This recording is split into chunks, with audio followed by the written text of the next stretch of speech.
Hello friends, welcome back to Say What Anime. Arthur अपने माता पिता के बारे में सोचना चालू कर देता है। उसे दिखाई देता है कि उसके माता पिता उसके जाने का गम नहीं सह सके। रेनॉल्ड्स के दोस्तों ने उसे काफी मुक्के घुसे मारकर होश में लाया। आर्थर की मॉम ने तो सुसाइड कमिट करने की कोशिश की आर्थर की गायब होने की वजह से। आखिरकार वो दोनों साइरस पहुंच गए। वो एक प्यारे से घर में आ चुके हैं जो शायद रेनॉल्ड्स के दोस्त का है। रेनॉल्ड्स को अब अच्छी खासी जॉब मिल चुकी है। रेनॉल्ड और उसकी बीवी ने आखिरकार किसी तरह खुश रहना सीख लिया है। पर अचानक से उन दोनों के कानों में आर्थर की आवाज गूंजना चालू हो जाती है। आर्थर बोलना चालू करता है कि मैं सेफ हूँ, मैं आपको सारी बातें बाद में समझाऊंगा। मैं एल्व्स के किंगडम में आ चुका हूँ, मुझे यहाँ ट्रेनिंग के लिए कुछ साल और रहना होगा। उसके माता पिता ये सुनते ही खुशी से पागल हो जाते हैं। उनके लिए बस इतना ही काफी था कि उनका बेटा जिंदा है और जल्द ही उनसे वापस मिलेगा। अब 3 साल बीत चुके हैं। टेशा 9 साल की हो चुकी है और आर्थर अपनी ट्रेनिंग में एक नया कोर्स सीखने जा रहा है। अचानक से आर्थर का माना फट जाता है और उसकी वजह से काफी बड़ा धमाका हो जाता है। आर्थर जब वापस होश में आता है वो वेरियन को बताता है कि उसे जिसने माना की इतनी सारी शक्तियां दी थी वो एक ड्रैगन थी। वेरियन ये सुनते ही हैरान हो जाता है क्योंकि ड्रैगन्स काफी अनकॉमन है और सबसे पावरफुल भी हैं। आगे आर्थर को खबर मिलती है कि अगले 4 महीने में आर्थर शायद वापस अपने माता पिता से मिलने जा सकता है। इसी बीच सिल्विया ने जो जाते जाते आर्थर को एक अंडा दिया था वो क्रैक होना चालू हो जाता है। आर्थर धीरे से उठ के उस अंडे के पास जाता है। उस अंडे के क्रैक के गैप में से आर्थर को एक आंख दिखती है। आखिरकार अंडा क्रैक होने के बाद एक छोटा सा प्यारा सा ड्रैगन बाहर आता है और आर्थर को काट लेता है। आर्थर के हाथों पे बाइट मार्क्स की जगह एक सिंबल अपीयर हो जाता है। अचानक से आर्थर के कानों में आवाज गूंजना चालू हो जाती है। ये है छोटी ड्रैगन की आवाज। आर्थर को कुछ नहीं समझ आ रहा कि हो क्या रहा है यहाँ पर। आर्थर छोटू ड्रैगन का नाम सिल्वी रखता है उसकी मॉम की याद में। आर्थर इसके बाद सो जाता है। अचानक से कुछ आवाजों की वजह से उसकी नींद उड़ जाती है। ये है टेशा। अब दोनों साथ मिलकर ट्रेनिंग के लिए जाने लगते हैं जहाँ वेरियन वो छोटू ड्रैगन को देखकर हैरान हो जाता है। वेरियन बताता है कि सिल्वी जैसे जानवर सिर्फ उन्हीं लोगों के सामने हैच हो पाते हैं जो उनके परिवार वाले हैं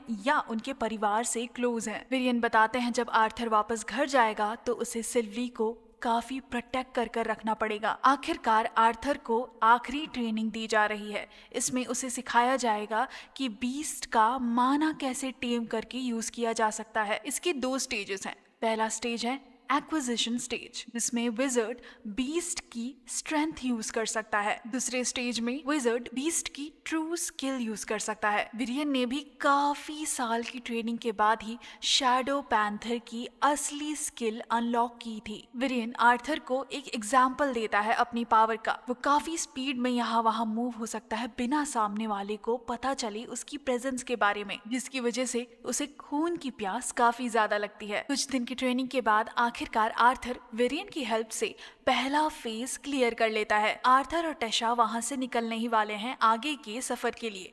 टेशा अपने माता पिता को बाय बोलते हुए रोना चालू कर देती है। टेशा को उसके किंग की तरफ से एक प्रेजेंट भी मिलता है। एक छोटे से एल्फ के ग्रुप के साथ अब सारे पहुंच चुके हैं फ्लोटिंग सिटी ऑफ साइरस पर। आखिरकार आर्थर एक बड़े से दरवाजे के सामने आ चुका है। आर्थर को अपने पिछले 3 सालों की यादें आ रही हैं। कैसे वो अपने माता पिता से बिछड़ा, कैसे वो एक बीस्ट से मिला और आखिरकार वो वापस उनके पास आ चुका है। जैसे ही वो दरवाजा खटखटाता है एक मेड दरवाजा खोलती है और उनके पीछे से एक छोटी सी गुड़िया जैसी लड़की बाहर निकलती है। पीछे से आर्थर की माँ भागते हुए आती है और दूसरी जगह आर्थर के पिता भी भागते भागते एक साथ सारे आर्थर को गले लगा लेते हैं। आर्थर अब अपने माता पिता को उसके पिछले 3 सालों की बीती हुई सारी डिटेल्स बताना चालू कर देता है एक्सेप्ट जहाँ वो बीस्ट से मिला था। वो ड्रैगन के बारे में अपने माता पिता को कुछ नहीं बताता। वो बोलता है ये जो छोटा सा ब्लैक ड्रैगन मेरे सर पर है वो एक माना बीस्ट है। इसके बाद वो छोटी सी लड़की को ग्रीट करता है, लीना उसकी छोटी बहन। इतने साल बीतने के बाद भी आर्थर के पिता वैसे की वैसे ही हैं। वो आर्थर को बताना चालू कर देते हैं कैसे वो इतनी सारी प्रैक्टिस के बाद एक और माना सर्कल क्रॉस करने वाले हैं। बट उनको शौक लग जाता है ये सुनते हैं कि आर्थर भी उनके जितने ही माना सर्कल क्रॉस करने वाला है। आर्थर के पिता कहते हैं चलो फिर मेरे साथ ड्यूल करो। इतने में ही उस घर के ओनर आ जाते हैं जो रेनल के दोस्त हैं। इनका नाम है विंसेंट एंड तबीता और उनके साथ है उनकी छोटी सी बेटी लिलिया। अब दोनों बाहर गार्डन में जाते हैं अपनी बैटल करने। पहली बैटल है बिना माना यूज किए एक दूसरे को अपनी फिजिकल स्ट्रेंथ से हराना है। आर्थर के पिता कहते हैं चलो मैं पहला राउंड तो हार गया क्योंकि शायद तुमने मुझे सरप्राइज कर दिया, अब दूसरे राउंड में तो मैं ही जीतूंगा।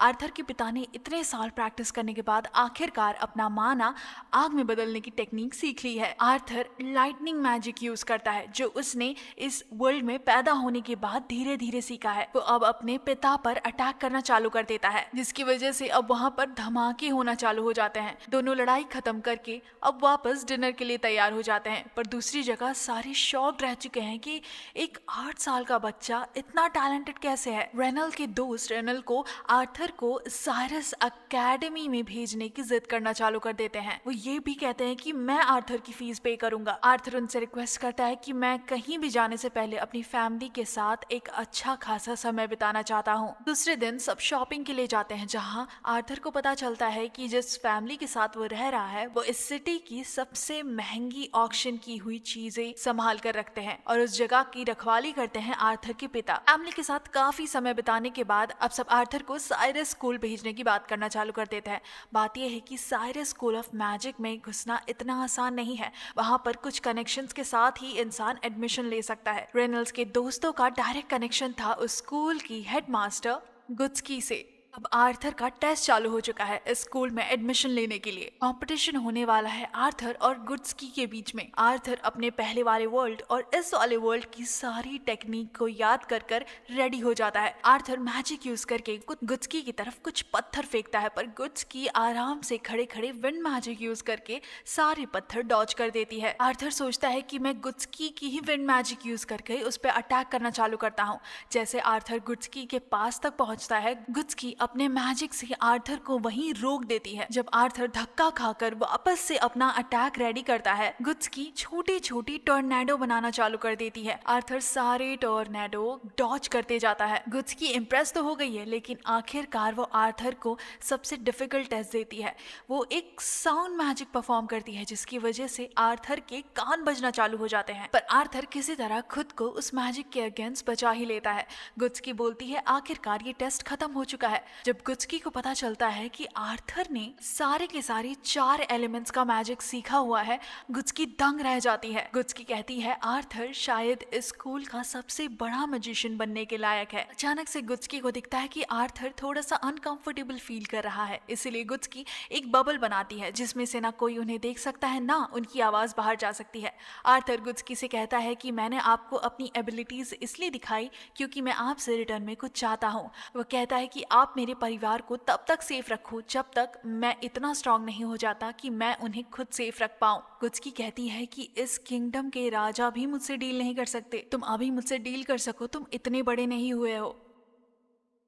यहीं खत्म होता है आज का एनीमे एक्सप्लेनेशन। मिलते हैं नेक्स्ट एपिसोड में, तब तक लाइक कमेंट शेयर सब्सक्राइब करना ना भूलें।